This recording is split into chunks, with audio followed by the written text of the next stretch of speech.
ఏసే పరిష్కారము అనుదిన Bible television కార్యక్రమం ప్రేక్షకులందరికీ మన ప్రభువును ప్రియ రక్షకుడు అయిన యేసుక్రీస్తు వారి అత్యున్నతమైన నామములో వందనాలు.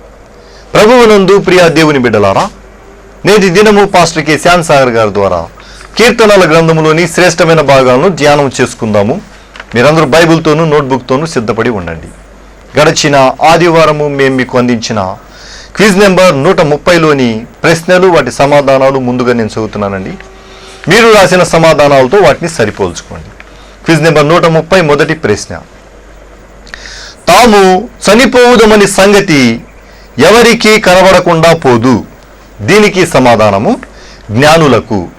రెండవ ప్రశ్న, దేని నుండి ఆయన నా ప్రాణమును విమోచించునని కీర్తనాకారుడు చెప్పుచున్నాడు. దీనికి సమాధానము పాతాళ బలములో నుండి. మూడవ ప్రశ్న, నీ భారము యెహోవా మీద మోపుము. రిఫరెన్స్ వ్రాయము. దీనికి సమాధానము 50వ కీర్తన 10వ వచనము. నాలుగవ ప్రశ్న, దేనితో తన పాపము పరిహరింపమని కీర్తనాకారుడు అడుగుచుండెను. దీనికి సమాధానము హిస్సోపుతో. ఐదవ ప్రశ్న, దేవునికి ఇష్టమైన బలి ఏది. దీనికి సమాధానము విరిగిన మనస్సు. అలాగే క్విజ్ నెంబర్ 131లోని ప్రశ్న కూడా నేను చదువుతున్నానండి, తొందరగా వ్రాసుకోవడానికి ప్రయత్నం చేయండి. ఈ క్విజ్ నెంబర్ 131 52, 57 కీర్తనల మధ్య ఇవ్వబడిన ప్రశ్నలు. మొదటి ప్రశ్న, దేవుడు లేడని ఎవరు తమ హృదయములలో అనుకుందురు. దేవుడు లేడని ఎవరు తమ హృదయములలో అనుకుందురు. రెండవ ప్రశ్న, ఎక్కడి నుండి ఇజ్రాయేలునకు రక్షణ కలుగునుగాక అని కీర్తనాకారుడు చెప్పుచున్నాడు. ఎక్కడి నుండి ఇజ్రాయేలునకు రక్షణ కలుగునుగాక అని కీర్తనాకారుడు చెప్పుచున్నాడు. మూడవ ప్రశ్న, నీ భారము యెహోవా మీద మోపుము. రిఫరెన్స్ వ్రాయము. నీ భారము యెహోవా మీద మోపుము. రిఫరెన్స్ వ్రాయము. నాలుగో ప్రశ్న, ఎవని నాలుక వాడిగల మంగలి కత్తివలే నాశనము చేయనుద్దేశించుచున్నది. ఎవని నాలుక వాడిగల మంగలి కత్తివలే నాశనము చేయనుద్దేశించుతున్నది. ఐదో ప్రశ్న, ఆఖరి ప్రశ్న, కీర్తనాకారుడు మేలుకొనుడి అని ఏ ఏ సంగీత వాయిద్యములతో చెప్పుచున్నాడు. కీర్తనాకారుడు మేలుకొనుడి అని ఏ ఏ సంగీత వాయిద్యములతో చెప్పుచున్నాడు. ఈ 5 ప్రశ్నలకు సరైన సమాధానాలు రాసి వచ్చే శనివారంలోగా మా కార్యాలయానికి పంపించండి. మీ పేరు, అడ్రస్ రాయటం మర్చిపోకండి. క్విజ్ రాసే ప్రేక్షకులు 3 విషయాలు జ్ఞాపకం ఉంచుకోవాలి. మీరు క్విజ్ రాసే పోస్ట్ కార్డు ముందు భాగంలో మీ యొక్క ప్రార్థన మనవులు రాయాలి. అలాగే వెనక భాగంలో ఖాళీ ప్రదేశంలో పైన క్విజ్ నెంబరు, క్రింద 5 ప్రశ్నల సమాధానాలు రాయాలి. అడ్రస్ విభాగంలో పాస్టర్ కారుపాటి శాంతిసాగర్ గారు, ఏసే పరిష్కారము, వేదరాజు సినిమా హాల్ వద్ద, పత్తేబాద, ఏలూరు అని రాయటం మర్చిపోకండి. 130వ క్విజ్కు సమాధానాలు రాసిన వారు పత్తేబాద నుండి Y Sarojini, Pammi Hannamma, K Mary Grace, SG Pushpa Vijayaraju, S Jyothi Naidu, CH Pushpaleela, John Pemmaraju, Kameswari, K Durgabhavani. RRPeta నుండి S Prashanthi Beulah, A Elia, Swarnalatha, Elisha, Srinivasarao, Ramanamma. Sanivarapupeta నుండి VVJ Lakshmibai, Y Rekha, K Vijaya Srungaram, B Rahelu, S Anitha, K Ramadevi, Hymavathi, L Babyrani, Vani, Yandam Vijaya Prabhakar. Shantinagar నుండి గోడి జ్ఞానమణి, వి శిఖామణి, జి అనీషా. బాలయోగి వంతెన నుండి గుర్జాల నిర్మల బాబురావు. జేవియర్ నగర్ నుండి కె కుమారి, టి శాంతారత్నం, జె జయప్రద, కృష్ణకుమారి. గవరవరం నుండి మానేపల్లి యోహాను, ఎస్తేరు రాణి, హెఫ్సిబా. చాటపరు నుండి బి భారతి, దారం స్వర్ణకుమారి, ఎం విశ్వాసకుమారి. శ్రీపరు నుండి ఘంటసాల దైవప్రసాద్, ఈ ఇమ్మానియేలు. శాస్త్రీనగర్ కాలనీ నుండి కె మోహన్ రావు, వి సుజాత, టివి ప్రదీప్, టి దయామణి. సత్రంపాడు నుండి జి వెంకటేశ్వరరావు, కేఏఎం వేదకుమారి, జి సుబ్బలక్ష్మి. తంగేళ్లమూడి నుండి ప్రత్తిపాటి జయశ్రీ, బూరుగు దీవెనమ్మ, సుజాత, జ్యోతి. భీమడోలు నుండి దల్లవలస ఎస్తేరమ్మ, సూర్యనారాయణ, వెంకటేశ్వరరావు, రొక్కాల మేరీ అపరంజమ్మ, జి సౌజన్య, జీవి విజయలక్ష్మి, చొప్పెళ్ల రవి, కె సాహిత్య, పి రిబ్కా. కామవరపు కోట నుండి వి ఉష, ఉద్దండ మేరీ, బి బాబురావు, పోలుబోయిన లక్ష్మి, అనురాధ, శేఖర్, వి పద్మావతి, డి సంతోషకుమారి. తడికెలపూడి నుండి ఊసా పద్మ, భీమేశ్వరరావు, మేరుగు సుందర్రావు. ఆగడల్లంక నుండి జయమంగళ రూతు, వి ఇందిరాకుమారి, బి ఎస్తేరు రాణి, సిహెచ్ కాలేబు. పొలసాలపల్లి నుండి జి కల్పన, ఏ తాయారు. ధర్మాజిగూడెం నుండి పల్లె యెహోషువ, సుజాత, ఎస్ఏ ప్రనూష. పోతునూరు నుండి కొమ్మారెడ్డి, అకుల, ప్రిస్కిల్లా, ఊసల దైవమణి, కాలి పారిజాతం, బి సిద్ధార్థ. వేగివాడ నుండి కంబం వెన్నెల, గోరింకల బేబీ శాలిని.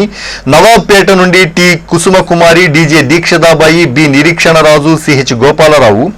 గోపన్నపాలెం నుండి వై రాగజ్యోతి, ఓ సత్యజ్యోతి. కొప్పాక నుండి ఎం కిషోర్ బాబు, కె రాజమణి. మాదేపల్లి నుండి టి విహారీ, ఎస్వి నర్సయ్య. విద్యానగర్ నుండి P Sosiyosara, P Jayaraju. J Suhitha, Katif వీధి, P Shyamala, Nagulapadu, G Jhansirani, T Narsapuram. Kandavalli Veronica, Kothagudem, CH Maryrani, S Ashok Kumar, Adivarapeta, K Kruparao, Lakshmivarapeta, V Sunitha, Mundur. Jujjuvarapu Swarna, Sanjay Gandhi colony, J Yobu, Subbammadevi school, J Lazar, Kammavari shop. EH Ratnaveni, M Jeevanajyothi, Gun Bazar, M Jyothi, Tadijella colony, J Sambaiah మాస్టారు, Epugunta, AR Lawrence pensions line. P Shamantakamani, Sriram Nagar, R Anandarao, తూర్పు వీధి, Mungara Padma, Gudipadu, Saka Sujanamma, CH Jessy Srinivas, Vennavallivaripeta. TV Satyanarayana, Mulagalampadu, Varya Lakshmi, దక్షిణపు వీధి, Kanumala Ratnaprasad, Kurma Vijay Kumari, Bhogapuram, B Jhansi Lakshmi, Aminapeta, P Gangaratnam, Maheshwari colony. దార్ల సుకుమారి, రాచేటి నవనీతం, రాఘవాచారి వీధి, Boda Amruthapriya, Mariyamma, Denduluru. G Subhamani, Indira colony, Y Prema, Albert Langapeta, B Pramila, Ayyapparajugudem, CH Rajasri, Pedavegi, M Devamani, Kallacheruvu. మీ అందరికీ ఏసే పరిష్కారం కార్యాలయం నుండి ధన్యవాదాలు తెలియజేసుకుంటూ ఉన్నామండి. మీరందరూ సిద్ధపడి ఉంటే పాస్టర్ కె శ్యామ్సాగర్ గారు ప్రార్థన చేసి ఈ దినపు వాక్య పరిచర్య చేస్తారు. ప్రభువునందు ప్రియమైన దేవుని బిడ్డలారా, ఈ రాత్రి కాలపు వాక్య భాగమునకు ఆర్థిక సహకారం అందిస్తున్న వారు కామవరపు కోట వాస్తవ్యులు శ్రీ పాస్టర్ కమ్మ రామారావు గారు, సుహాసిని గారుల యొక్క కుటుంబంలో వారి యొక్క మనుమరాలు క్రాంతి మానస జన్మదినం సందర్భంగా కమ్మ రామారావు గారు, సుహాసిని గారు, సిహెచ్ శైలజ గారు, శ్రీ విశ్వనాథం గారు, బాబు ప్రశాంత్ సమర్పిస్తున్నారు. ఈ కుటుంబాన్ని దేవుడు దీవించాలని ప్రార్థించండి. కామవరపు కోటలో రామారావు గారు మాకు చాలా సహకారిగా ఉంటారు. ఈ కుటుంబం కొరకు ప్రత్యేకంగా మీ ప్రార్థనల్లో జ్ఞాపకం చేసుకోండి. ఈరోజు ఆదివారం వాక్యం కొంచెం సమయం తగ్గుతుంది, ఎందుకంటే క్విజ్ను గురించి అనౌన్స్ చేస్తారు. కాబట్టి కొద్దిసేపు దేవుని యొక్క వాక్యం జాగ్రత్తగా వినాలని నేను మనవి చేస్తున్నాను. ప్రార్థన. మమ్మల్ని మిక్కిలిగా ప్రేమిస్తున్న మా ప్రియ పరలోకపు తండ్రి, మీ పరిశుద్ధ గణనామమునకు స్తోత్రాలు. క్రాంతి మానస కొరకు ప్రార్థన చేస్తున్నా, బిడ్డను దీవించి ఆశీర్వదించండి ప్రభు. మీ యొక్క దాసురాలు శైలజ గారిని, విశ్వనాథము గారిని దీవించండి. రామారావయ్య గారిని, సుహాసిని గారిని మీరు ఆశీర్వదించండి, మంచి ఆరోగ్యం ఇవ్వండి ప్రభు. ఈ రాత్రి కాలం లండన్లో నేను విద్యను అభ్యసిస్తున్న బిడ్డ కొరకు ప్రార్థన చేస్తున్నా, బిడ్డను మీరు ఆశీర్వదించమని ప్రత్యేకంగా ప్రార్థన చేస్తున్నా. ఈ రాత్రి కాలపు వాక్య ధ్యానం ద్వారా మమ్మల్ని దీవించమని యేసుక్రీస్తు ప్రభు పేరిట అడుగుచున్నాము తండ్రి, ఆమెన్. ప్రభువునందు ప్రియమైన దేవుని బిడ్డలారా, దయచేసి మీ పరిశుద్ధ బైబిల్ గ్రంథాన్ని తెరిచి కీర్తనల గ్రంథము 62వ సంకీర్తన 7వ వచనము నుండి చదవాలని ప్రభు పేరిట మనవి చేస్తున్నా. నా రక్షణకు, నా మహిమకు దేవుడే ఆధారము, నా బలమైన ఆశ్రయ దుర్గము, నా ఆశ్రయము ఆయన యందే ఉన్నది. దావీదు మాట్లాడుతున్న మాటలో నా రక్షణకు నా మహిమకు దేవుడే ఆధారము. దావీదు యొక్క మహిమ అనేటువంటి పదం యేసుక్రీస్తు ప్రభువారు యోహాను సువార్త 17వ అధ్యాయంలో తండ్రి నీ యొక్క మహిమను నేను వీరికి ఇచ్చి ఉన్నాను అన్నారు. ఆయన యందు విశ్వాసం ఉంచిన వారికి యేసుక్రీస్తు ప్రభువారు ఇచ్చినటువంటి మహిమ అంటే మహిమాయుక్తమైనటువంటి ఆధ్యాత్మిక స్థితి విశ్వాసము ద్వారా విశ్వాసులు కలిగి ఉంటారనేది మనం అర్థం చేసుకుంటాం. దావీదు భక్తుని యొక్క అంతరంగంలో దేవుడిచ్చిన విశ్వాసము దైవ చిత్తానుకూలమైనటువంటి విధానములో అతనిని హెచ్చించినట్లుగా చూస్తాం. కనుక తన యొక్క అభివృద్ధికి, తన యొక్క ప్రత్యేకతలకు, తన క్షేమాభివృద్ధికి కారణము ఆధారం ఎవరంటున్నాడు? దేవుడే. ప్రభువునందు ప్రియమైన దేవుని బిడ్డలారా, మీరు ఈ దినమున ప్రభువు యొక్క మహిమను క్రీస్తు యేసునందు విశ్వాసము ద్వారా ఖచ్చితంగా కలిగి ఉండగలుగుతారు. దేవుని యొక్క మహిమ విశ్వాసులకు ఆపాదించబడుతోంది. Divine glory. విశ్వాసి అంటే బయటికి మామూలుగా మీకు కనిపిస్తుండవచ్చు, కానీ విశ్వసించిన వెంటనే, రక్షించబడిన వెంటనే 40 ఆశీర్వాదాలు ఒకేసారి విశ్వాసి మీదకి వచ్చేస్తాయి. ఒకే ఒక సంతకంతో ఆస్తికి వారసులైపోయినట్లుగా ఒక్కసారిగా విశ్వాసం ఉంచిన వెంటనే దేవుని యొక్క 40 దీవెనలు ఒక్క క్షణములో విశ్వాసి తలపై కృమ్మరించబడతాయి. గొప్ప మహిమ విశ్వాసికి కలిగినటువంటి ఆధిక్యతలు పరిశుద్ధ బైబిల్ గ్రంథంలో మీరు చూస్తే ఆశ్చర్యం కలుగుతుంది. క్రీస్తు యేసునందు సమస్తము దేవుడు విశ్వాసికి అనుగ్రహిస్తాడు. రోమాపత్రిక 8వ అధ్యాయంలో పౌలు మాట్లాడుతూ తన ప్రియ కుమారుని ఇవ్వటానికి వినతి అని దేవుడు, అప్పగించుటకు వెనుకాడినటువంటి దేవుడు సమస్తమును ఎందుకు మనకు అనుగ్రహించడు అని ప్రశ్న వేశాడు. అవును, దేవుడు సమస్తం అనుగ్రహిస్తాడు.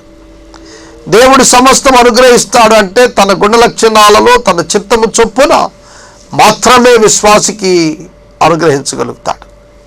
ఒక తండ్రి తన బిడ్డకు ఏమైతే ఇవ్వగలుగుతాడు? క్షేమకరమైనటువంటివే కదా, విషం ఇవ్వలేడు కదా, విషం ఇవ్వలేడు. అట్లానే దేవుడు తానేమి ఇవ్వగలుగుతాడు? క్షేమాభివృద్ధి కలిగించేవి ఇవ్వగలుగుతాడు. కనుక విశ్వాసి చాలా ప్రభావం కలిగిన వాడు, సమాజంలో వెలిగించబడిన వాడు. ఒక విధంగా చెప్పాలంటే ఈ అంధకార లోకానికి విశ్వాసి వెలుగు చూపుతున్నటువంటి ఒక క్యాండిల్ లాంటి వాడు, ఒక ల్యాంప్ లాంటి వాడు. సోదరుడా, సోదరి, నీవు విశ్వాసివా? నీవు ఉన్న చోట నీవు వెలుగుతున్నావా? నీ చుట్టూతో ఉన్న అంధకారాన్ని పారద్రోలుతున్నావా? దేవుడిచ్చిన ఆ గొప్ప ఆధ్యాత్మిక వెలుగుతో పరిశీలన చేసుకో. జనులారా, ఎల్లప్పుడూ ఆయన యందు నమ్మిక ఉంచుడి, ఆయన సన్నిధిని మీ హృదయములు కృమ్మరించుడి, దేవుడు మనకు ఆశ్రయము. చూడండి, ఈ అధ్యాయం అంతా కూడా ఆశ్రయము, ఆశ్రయ దుర్గము, ఆశ్రయము, రక్షణ, రక్షణకర్త, నిరీక్షణ, ఆధారము, ఇవే మాట్లాడుతున్నాడు. ఈ అధ్యాయంలో చాలా పర్యాయాలు ఆశ్రయం, ఆశ్రయం అనే మాటలు తెలియచేస్తున్నాడు. దానికి ఏమంటున్నాడు? జనులారా, ఎల్లప్పుడూ ఆయన యందు నమ్మిక ఉంచుడి. ఎల్లప్పుడూ అనే మాట అండర్లైన్ చేసుకోండి. చాలా పర్యాయాలు మనం సౌఖ్యవంతమైన పరిస్థితులు ఉన్నప్పుడే ఆయన యందు నమ్మిక ఉంచుతాం. పాజిటివ్గా కన్వీనియంట్ కండిషన్స్ మధ్యలో దేవుణ్ణి నమ్మటం గొప్ప కాదు. దేవుణ్ణి అందరూ నమ్ముతారు. అయితే వ్యతిరేక పరిస్థితులలో ఎల్లప్పుడూ అన్నప్పుడు అనుకూల అనే కాదు, ప్రతికూల పరిస్థితులలో కూడా దేవుని యందు నమ్మిక ఉంచటం నేర్చుకోవాలి. మీ హృదయాలను ఆయన సన్నిధిని కృమ్మరించండి. ఈ పదం ప్రార్థనా జీవితాన్ని అభివృద్ధి చేసుకోండి అని జ్ఞాపకం చేస్తోంది. మీకు ఒక చిన్న ప్రశ్న, మీరు ప్రార్థిస్తున్నారా? యేసుక్రీస్తు ప్రభు నామములో ప్రార్థన చేయటం అలవాటు చేసుకోండి. మీకేది అవసరమో, ప్రార్థనలో లిమిటేషన్స్ ఏమి లేవు. ఇది అడగద్దు, ఇది అడగకూడదు అనేదేమి లేదు. నీకు అవసరమైన ప్రతిదీ అడగచ్చు, నీకు అవసరమైన ప్రతిదీ అడగచ్చు. అయితే నీవు అడుగుతున్నప్పుడు దైవ చిత్తానుసారమైనది అడగాలి. దేవుడు నీకు ఊహించు వాటికంటే అత్యధికంగా ఇవ్వగలిగిన వాడే, అందులో సందేహం లేదు. మనం ఊహించు వాటికంటే ఖచ్చితంగా ఎక్కువ ఇస్తాడు. అయితే మనం అడుగుతున్నప్పుడు ఆయనపై నమ్మికతో, విశ్వాసంతో అడగాలి. ఎల్లప్పుడూ హృదయాన్ని కృమ్మరించాలి. హృదయం అన్నిటికంటే మోసకరమైంది. ప్రధానంగా విశ్వాసులు తమ హృదయం బాగుంది అనుకుంటూ అనేక పర్యాయాలు పడిపోయిన వారు కలరు.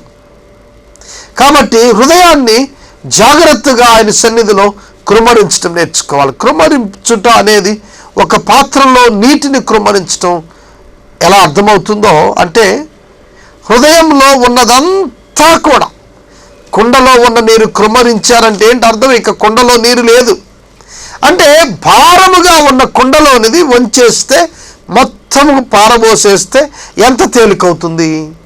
అట్లాగే నీ హృదయము ఏ భారము చేత నింపబడిందో దానిని యేసయ్య పేరిట తండ్రి అనే దేవుని పాదముల చెంత నీవు కృమ్మరిస్తే నీ హృదయము అనే కుండ ఖాళీ అయిపోతుంది, తేలికైపోతుంది, నీ భారం తేలికైపోతుంది. ఇక వాటి సంగతి దేవుడు చూసుకుంటాడు. నా హృదయంలో ఎంతో భారం ఉంది, ఆ భారాన్ని ఆయన పాదాల దగ్గర కుమ్మరించడం ప్రతి ఉదయం నేర్చుకున్నాను.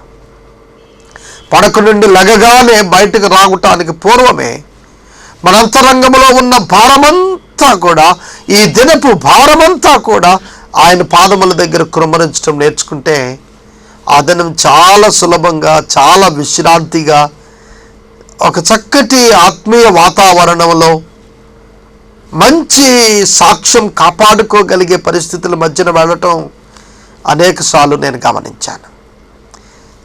మనం ప్రభు సన్నిధిలో మన సమస్యలను, మన అంతరంగాన్ని కృమ్మరించకుండా అట్లాగే పెట్టుకుంటే అది గంట గంటకు బరువైపోతుంది. ప్రార్థన గొప్ప వరం. ప్రార్థన అంటే దేవునితో మనం మాట్లాడటం.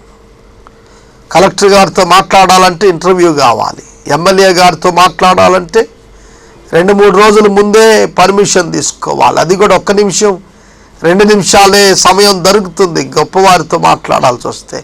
అందరికంటే గొప్పవాడైన దేవుడు ఎప్పుడు నా బిడ్డ మాట్లాడతాడా నాతో అని ఎదురు చూస్తున్నాడు. కనుక ఆయనతో నిత్యం మాట్లాడండి. ఈ వేళ ఆ వేళ కాదు, ప్రతి సమయము ప్రార్థనకు అనుకూలమే. ప్రతి సమయము దేవునికి అనుకూలమే, మనకు అనుకూలమే. ఆయన మనతో మన ప్రార్థన వినటానికి చూడండి, మనకు సాధారణంగా టెలిఫోన్ లైన్స్లో ఒక నెంబర్తో మాట్లాడుతుంటే ఇంకొకరికి ఎంగేజ్ వస్తుంది. కానీ గాడ్స్ టెలిఫోన్ లైన్, దేవుని యొక్క సన్నిధిలో మనం ప్రార్థన చేస్తున్నప్పుడు ఇంకోళ్ళు ప్రార్థన చేస్తే ఆయనకి వినకపోవటం అంటూ ఉండదు, ఆయనకి వినబడుతుంది. ఆయన ఒకే క్షణాన్ని అందరికీ జవాబు ఇవ్వగలవాడు. ఒకే సమయంలో అందరి ప్రార్థన ఆలకించగలిగిన వాడు, సర్వజ్ఞానం కలిగినటువంటి వాడు. అందుకని అంటాడు దావీదు కీర్తనాకారుడు, జనులారా ఎల్లప్పుడూ ఆయన యందు నమ్మిక ఉంచుడి, ఆయన సన్నిధిని మీ హృదయములను కృమ్మరించుడి, దేవుడు మనకు ఆశ్రయం. అల్పులైన వారు ఒట్టి ఊపిరి అయి ఉన్నారు, ఘనులైన వారు మాయాస్వరూపులు, త్రాసులో వారందరూ తేలిపోవుదురు. అల్పులైన వారు ఉట్టి ఊపిరి అయి ఉన్నారు, ఘనులైన వారు మాయాస్వరూపులు, త్రాసులో వారందరూ తేలిపోవుదురు. త్రాసు అనేది దేనికి వాడతాం? త్రాసు అనేది దాని యొక్క బరువు తెలుసుకోవటానికి వాడతాం. అల్పులు, ఘనులు ఇరువురు కూడా త్రాసులో తేలిపోతారు, మరెవరు నిలుస్తారు? వట్టి ఊపిరి కన్నా అలకనగా ఉన్నారు. బలాత్కారులు నమ్మకం ఉంచకండి, బలాత్కారులు ఎందు దోచుకోండి, ఎందు గర్వపడకండి, ధనము ఇచ్చినప్పుడు లక్ష్య పెట్టకండి. ఇక్కడ కొందరు వ్యక్తుల యొక్క జీవితాలు ప్రస్తావించబడ్డాయి. ధనము హెచ్చినప్పుడు చాలా పర్యాయాలు అనుకుంటాం మనకు చాలా వెయిట్ ఉంది అనుకుంటాం. లేదంటే కనుక బలాత్కారంగా ఏదైనా ఆక్యుపై చేసినప్పుడు మేము చాలా బలవంతులం అనుకుంటారు. దోచుకున్నట్టు చేత గర్విస్తుంటారు. ఇదిగో ఇంత ఆక్యుపై చేశాం, ఇంత మేము సంపాదించాం, ఇంత ధనం మాకుంది కనుక మేము బలాఢ్యులం అనుకుంటారు. అటువంటి వారు త్రాసులో తేలిపోతారు. గాడ్స్ జడ్జిమెంట్, త్రాసు అనేది దేవుని తీర్పును సూచిస్తుంది. నీవు నీ యొక్క వ్యర్థమైన క్రియలను నమ్ముకొని నేను బాగున్నానని అనుకుంటే నువ్వు తేలిపోతావు. జాగ్రత్త. మట్టపు గుండు వేసి తూస్తాడని వాక్యం సెలవిస్తుంది. God's measurement is entirely different. దేవుడు తునికి వేసే విధానం చాలా భిన్నమైంది. ఈ లోకం ఎన్నిక చేసే విధానం చాలా వేరేగా ఉంటుంది. అధికారంలో ఉన్నాడని, డబ్బుతో ఉన్నాడని, పదవిలో ఉన్నాడని, లేక ఇంకోటేదో కలిగి ఉన్నాడని మనుషుల తీర్పుల్లో మార్పు రావచ్చేమో, కానీ దేవుని తీర్పులో నీవు తేలిపోతావు. జాగ్రత్త. ధనాన్ని నమ్ముకుంటున్నావా, దేవుణ్ణి నమ్ముకుంటున్నావా? చాలా పరిస్థితులు పరిచర్యలో ఎట్లా వస్తాయంటే డబ్బు లేకపోతే ఏం చేయలేం కదా అని అనిపిస్తుంది. అది చాలా తప్పు. డబ్బుకు ప్రాధాన్యత లేదు. డబ్బు ఒక వస్తువు మాత్రమే. డబ్బు ఒక వస్తువు మాత్రమే. దయచేసి అర్థం చేసుకోండి. దేవుని చేతనే కార్యం జరుగుతుంది, దైవ కార్యం తప్ప డబ్బు వలన కాదు. ఒకవేళ నీవు డబ్బు చేత కార్యాలు చేయగలుగుతాను అని అనుకుంటే అది కేవలము నిన్ను నీవు మోసపుచ్చుకొనుచున్న ప్రక్రియ. It's simply an activity, it's not the ministry. అది పరిచర్య కాదు, కేవలము ఒక బూటకపు కార్యం అవుతుంది. సోదరుడా, సోదరి, దేవుని యొక్క వాక్యములో ఉన్న అనేక అనుభవాలు మనకు దీనిని నేర్పిస్తాయి. నిమ్రోదు అనేటువంటి వ్యక్తి కాలంలో, అనగా ఆదికాండ 11వ అధ్యాయంలో చాలా పెద్ద కట్టడం, ఆకాశము దిక్కుగా ఏ పెద్ద వరద వచ్చినా కొట్టుకుపోకుండా ఉండటానికి నిర్మాణం చేయటం ప్రారంభించాడు. ఏమయ్యాడు? త్రాసులో తుయ్యబడినప్పుడు ఏమైపోయాడు? నిమ్రోదు చంపబడ్డాడు. ఆ కట్టడం కూలిపోయింది. బాబేలు అనే పేరు అక్కడ వచ్చింది. తారుమారు అని అర్థం. చాలా పర్యాయాలు మనం పెద్ద పెద్ద సామ్రాజ్యాలు ఏర్పాటు చేసుకున్నాం అనుకుంటారు, టుప్పున తేలిపోతుంది అంతే. మీ జీవితాల్లో దేవునిపై విశ్వాసముతో జీవితాన్ని నిర్మాణం చేసుకోండి తప్ప డబ్బుపై కానీ, బలాత్కారము చేత కానీ, దోచుకున్నట్టు చేత కానీ, గర్వము చేత కానీ మీ జీవితాలను మోసపుచ్చుకొనవద్దని ప్రభు పేరట నేను మనవి చేస్తున్నాను. బలము తనదని ఒక మారు దేవుడు సెలవిచ్చెను, 2 మారులు ఆ మాట నాకు వినబడెను. దేవునికి స్తోత్రం. బలహీనులకు బలమిచ్చువాడు ఆయనే. ఎందుకంటే బలము ఆయనది. బలపరుచువాని యందు నేను సమస్తము చేయగలను అన్నాడు పరిశుద్ధుడైన పౌలు. కనుక బలపరుచు దేవుని యందే తప్ప నా యందు ఏమీ లేదు, నీ యందు ఏమీ లేదు. బలము ఆయనదు. సింహాన్ని జయించిన బలం దావీదుకి ఎక్కడిది? ఆయనదే. గొలియాతును జయించిన బలం దావీదుకి ఎక్కడిది? దేవునిదే. ఎంత మాత్రం సందేహం లేదు. ఎంతో గొప్ప గొప్ప సైన్యాలను జయించిన బలం ఎక్కడిది? సైన్యానిదా? కాదు. అది దేవుని బలం. దేవుడు తన ప్రజలకు ఇచ్చాడంతే. సోదరుడా, సోదరి, నీకు కూడా బలము కావాలా? దేవుని నుండి ప్రార్థించు, దేవుడిస్తాడు. నేను కూడా ఈ క్షణాలు అడుగుతున్నాను, ప్రభు నాకు కూడా మీ బలం ఇవ్వండి, సువార్తను వ్యాపింప చేయటానికి అని అడుగుతాను నేను.